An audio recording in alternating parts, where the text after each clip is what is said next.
बोल शंकर भगवान की जय। इंद्र की विजय। इंद्र द्वारा विश्व रूप का वध, नहुष का स्वर्ग से पतन, ब्रह्म हत्या से इंद्र की मुक्ति तथा पुनः राज्य की प्राप्ति।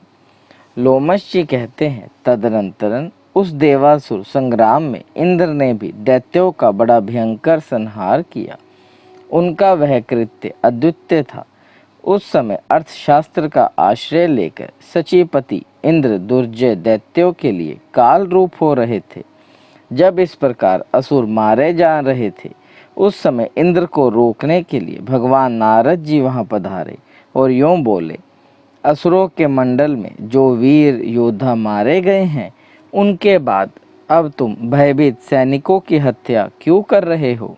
जो भयभीत होकर शरण में आ जाते हैं, ऐसे सैनिकों की जो लोग विजय मद से उन्मत्त होकर हत्या करते हैं, उन्हें महापातकी और ब्रह्म हत्यारा समझना चाहिए। इसलिए तुम्हें मन से भी किसी भयभीत प्राणी की हिंसा नहीं करनी चाहिए। महात्मा नारद के यों कहने पर इंद्र देव सेना के साथ तत्काल स्वर्ग में चले गए। उस समय सब देवता परस्पर अधिक हर्ष प्रकट करने लगे। यक्ष, गंधर्व और किन्नरगण भी बड़े आनंदित हुए। श्रेष्ठ देव ऋषियों और ब्रह्म ऋषियों ने अमरावती के सिंहासन पर सची सहित इंद्र का अभिषेक किया। इंद्र भगवान शंकर के प्रसाद से विजयी हुए। उस समय देवलोक में बड़ा भारी उत्सव मनाया गया। शंख, पटह, मृदंग, ढोल, आनक, भेरी और दुदुम्बी आदि बाजे बजने लगे। देवताओं द्वारा मारे गए दैत्य पृथ्वी पर पड़े थे। महात्मा राजा बलि आदि भी प्राण त्याग चुके थे।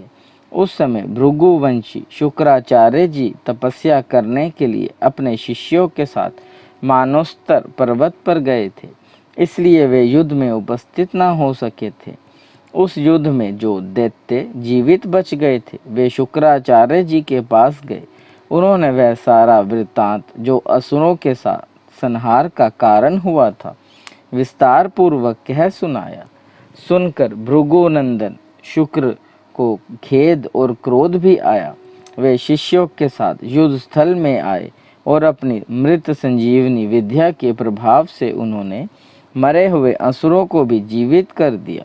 शुक्राचार्य की प्रेरणा से बलि आदि सब दैत्य पाताल में लौट आए और सुखपूर्वक रहने लगे। ऋषियों ने पूछा, देवराज इंद्र ने गुरु के बिना ही कैसे राज्य प्राप्त किया? क्योंकि गुरु की अवहेलना से ही उन्हें अपना राज्य छोड़कर जाना पड़ा था। किसी की प्रेरणा से इंद्र चिरकाल तक राज सिंहासन पर बैठे रहे। ये सब बातें आप शीघ्र बतावें, हमें यह सुनने के लिए बड़ी उत्कंठा है। लोमश जी कहते हैं, गुरु बृहस्पति के बिना भी शचीपति इंद्र ने कुछ काल तक राज्य शासन किया। उस समय विश्वरूप जी इंद्र के पुरोहित हुए थे। विश्वरूप के 3 मस्तक थे। वे यज्ञ और पूजन में उचित भाग देकर देवताओं, असुरों और मनुष्यों को भी तृप्त करते थे। यह बात शचीपति इंद्र से छिपी न रह सकी। पुरोहित शिव रूपी विश्वरूप जी देवताओं का भाग उच्च स्वर से बोलकर देते थे, दैत्यों को चुपचाप बिना बोले ही देते थे और मनुष्यों को मध्यम स्वर से मंत्र पढ़कर भाग समर्पित करते थे। यह उनका प्रतिदिन का कार्य था। एक दिन इंद्र को गुरु जी की फुर्ती देखकर इस बात का पता लग गया। तब उन्होंने छिपे छिपे यह जान लिया कि विश्वरूप क्या करना चाहते हैं। ये दैत्यों का कार्य सिद्ध करने के लिए उन्हें भाग अर्पण करते हैं। हमारे पुरोहित होकर दूसरों को फल देते हैं। यों समझकर इंद्र ने 100 पर्व वाले वज्र से विश्वरूप के मस्तक काट डाले। वज्र के आघात से तत्काल उनकी मृत्यु हो गई। इंद्र ब्रह्म हत्या के अपराधी हुए, पर ब्रह्म हत्या, मद्यपान, चोरी तथा गुरु पत्नी गमन आदि महापाप करने वाले पापियों के भी उद्धार का यही एक उपाय है कि वे भगवान विष्णु के नामों का कीर्तन करें, जिससे बुद्धि भवनमयी हो जाती है। तदनंतरन धुएं के समान रंग वाली तथा 3 मस्तकों वाली ब्रह्म हत्या इंद्र को निगल जाने के लिए उनके पास आई। उसे देखकर इंद्र को बड़ा भय हुआ, अतः वे भागने लगा। उन्हें भागते देख भयदायिनी ब्रह्म हत्या उनका पीछा करने लगी। जब वे भागते तब वह भी पीछे पीछे दौड़ती और उनके खड़े होने पर खड़ी हो जाती। अपने शरीर की परछाई के समान वह इंद्र के पीछे लगी रहती। जाते जाते सहसा वह इंद्र को लपेट लेने के लिए झपटी। इतने में ही इंद्र बड़ी फुर्ती के साथ पानी में कूद पड़े और वहीं गोता लगा गए, मानो वे चिरकाल से जल में ही निवास करने वाले कोई जलचर जीव हों। इस प्रकार उस जल में बड़े दुख से निवास करते हुए इंद्र के 300 दिव्य वर्ष पूरे हो गए। उस समय स्वर्गलोक में भयंकर अराजकता छा गई। देवता और तपस्वी ऋषि भी चिंतित हो उठे। तीनों लोग विपत्तिग्रस्त हो गए। इस विपत्ति से जूझने के बाद जिस राज्य में एक भी ब्रह्म हत्यारा निर्भय होकर निवास करता है, वहाँ साधु पुरुषों की अकाल मृत्यु होती है। विप्रगण, जिस राज्य में पापात्मा राजा निवास करता है, वहाँ प्रजा के विनाश के लिए दुर्भिक्ष, मृत्यु, उपद्रव्य तथा और भी बहुत से अनर्थ उत्पन्न होते हैं। अतः राजा को श्रद्धापूर्वक धर्म का पालन करना चाहिए। राजा के पवित्र होने से ही उसकी प्रजा पवित्र रहकर स्थिरता प्राप्त करती है। इंद्र ने जो पाप किया था, उसके कारण संपूर्ण जगत नाना प्रकार के संतापों से पीड़ित और उपद्रव्यग्रस्त हो गया। शौनक ने पूछा, सूत जी, इंद्र ने तो 100 अश्वमेघ यज्ञों का अनुष्ठान करके देवताओं का विशाल राज्य प्राप्त किया है, फिर उसमें विघ्न क्यों उत्पन्न होता है? सूत जी बोले, देवताओं, दानवों और विशेषता मनुष्यों के सुख और दुख का कारण कर्म ही है, इसमें संशय नहीं है। इंद्र ने बहुत बड़ा अद्वितीय एवं घृणित कर्म किया। उन्होंने गुरु की अवहेलना के साथ ही विश्व रूप का वध भी कर डाला।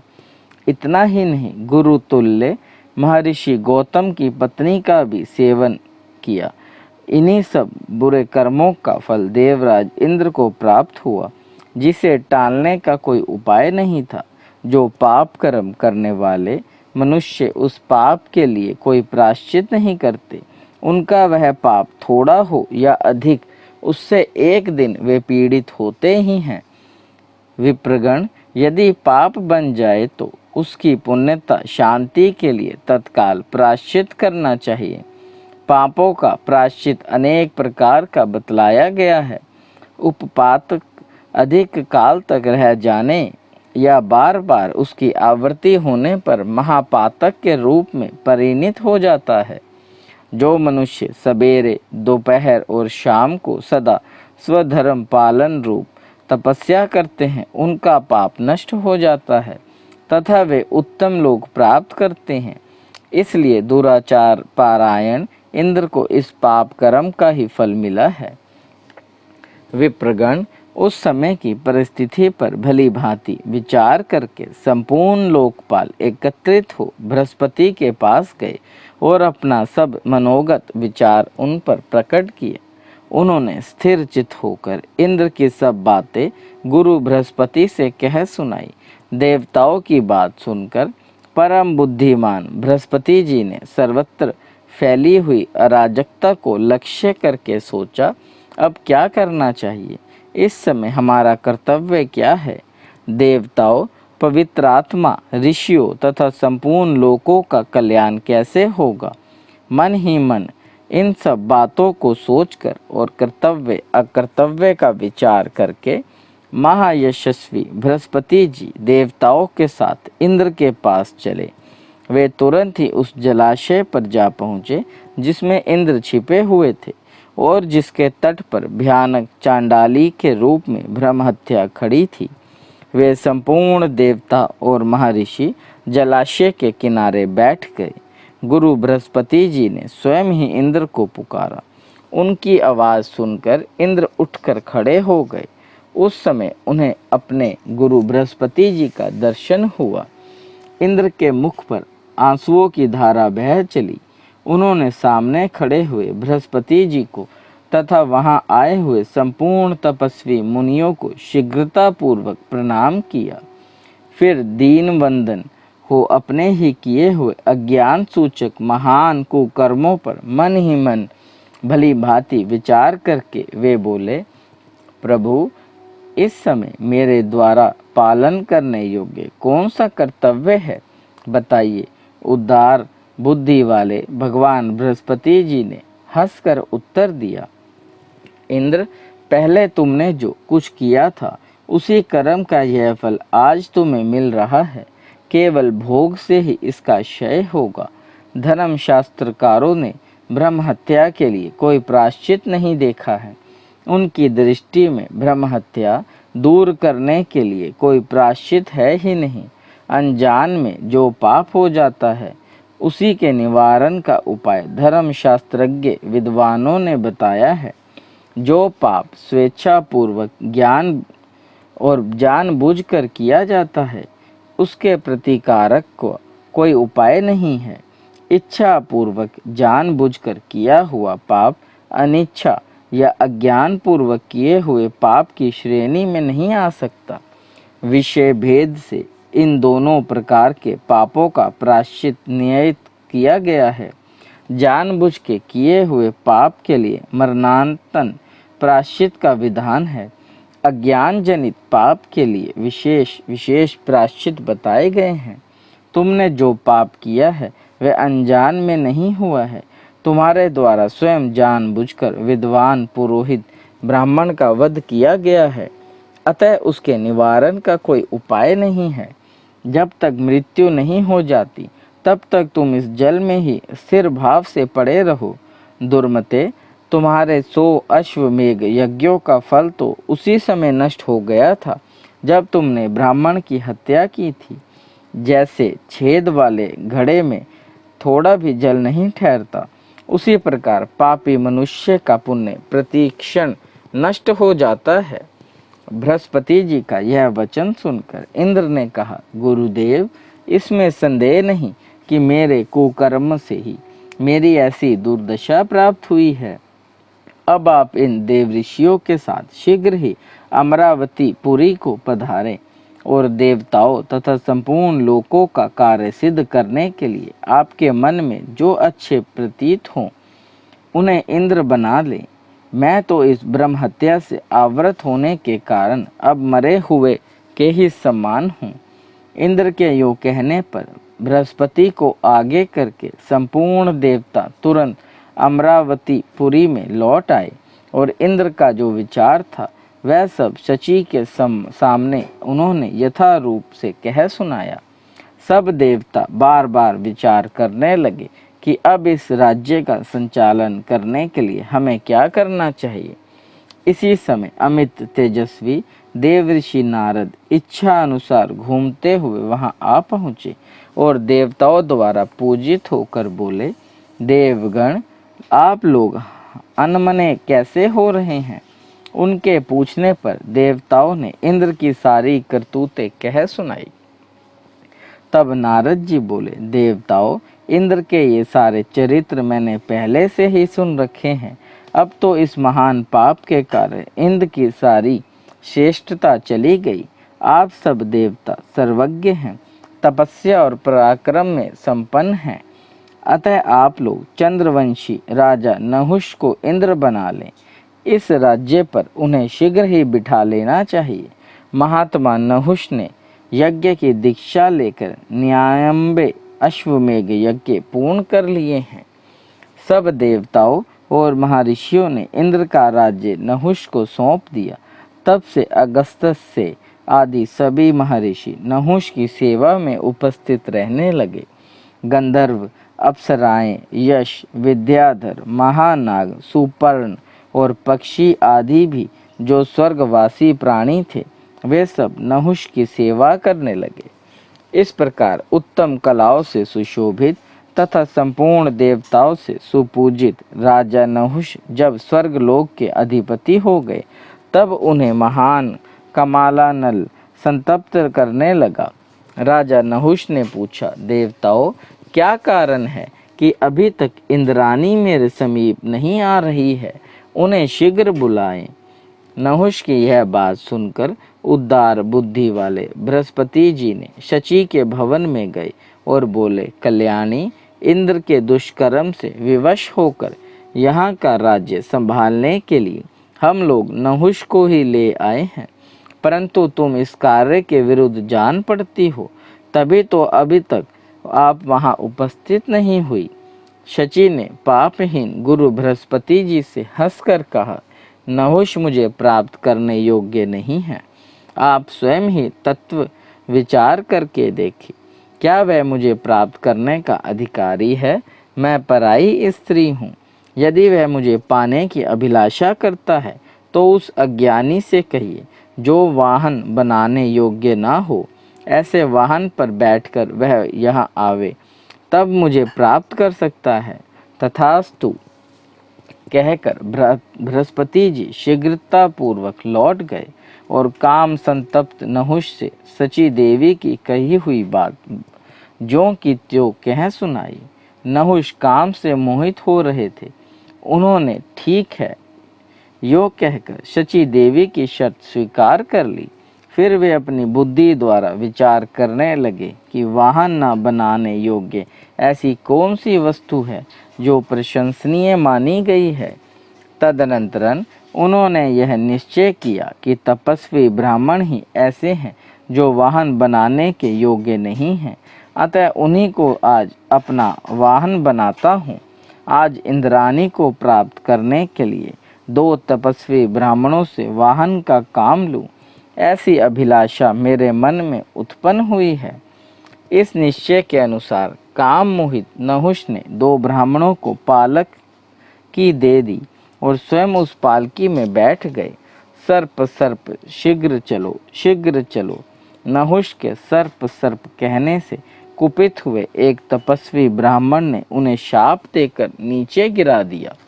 नहुष अजगर होकर स्वर्ग से नीचे गिर पड़े।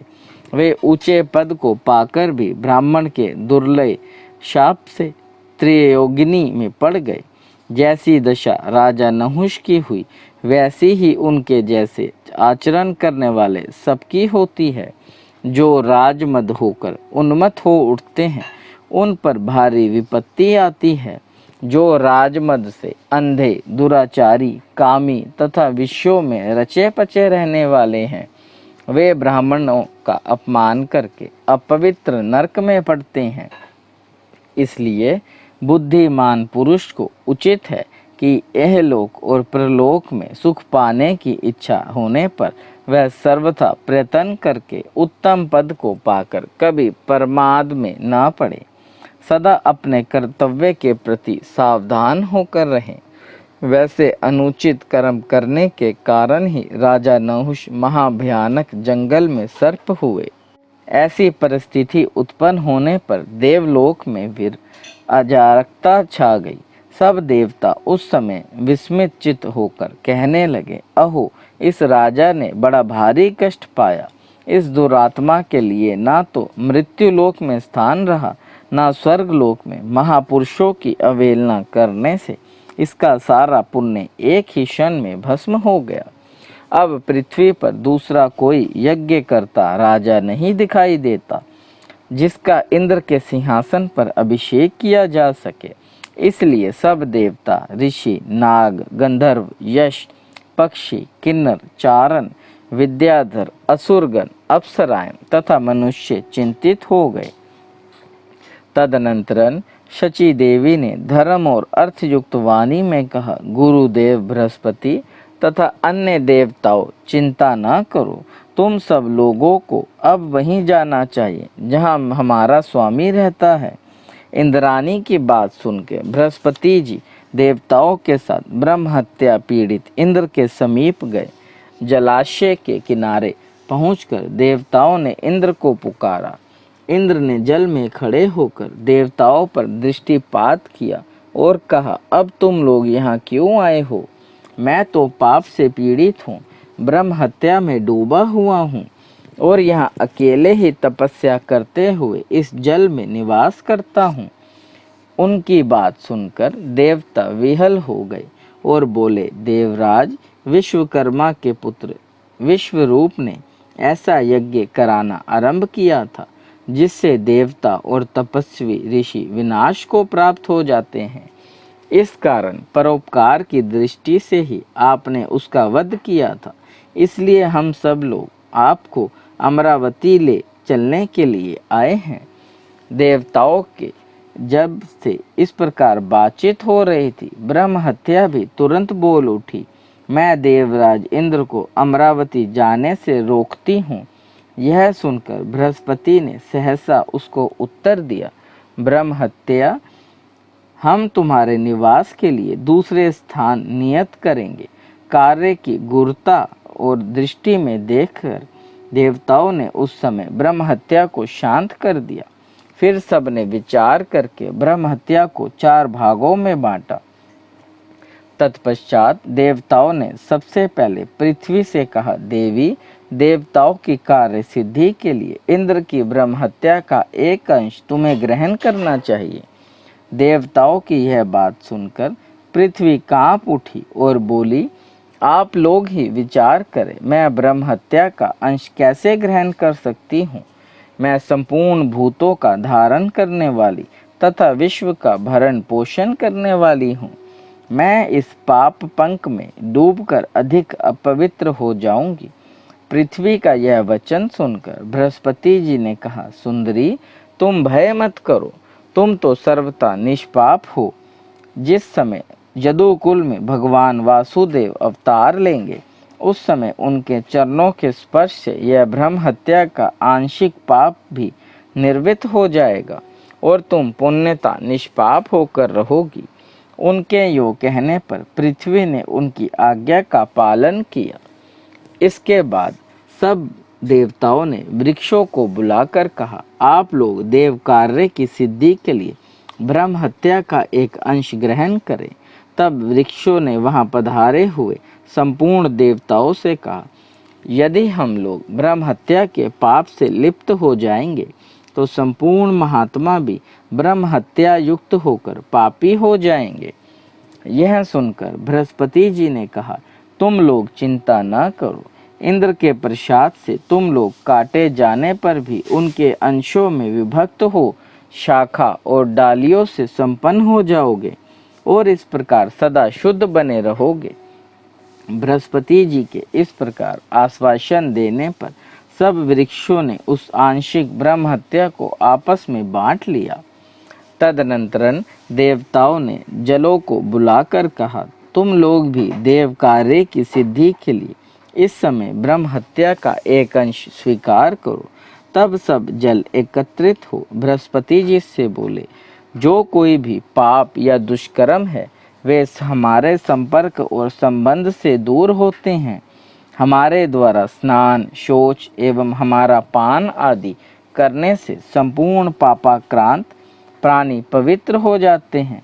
ब्रह्म हत्या से अभिभूत होने पर हमारी यह शक्ति नष्ट हो जाएगी। उनकी बात सुनकर बृहस्पति जी ने उत्तर दिया, तुम दूरस्थ पाप से भय न करो। मैं वरदान देता हूँ, चराचर जगत में निवास करने वाले संपूर्ण प्राणियों को जल पवित्र करे।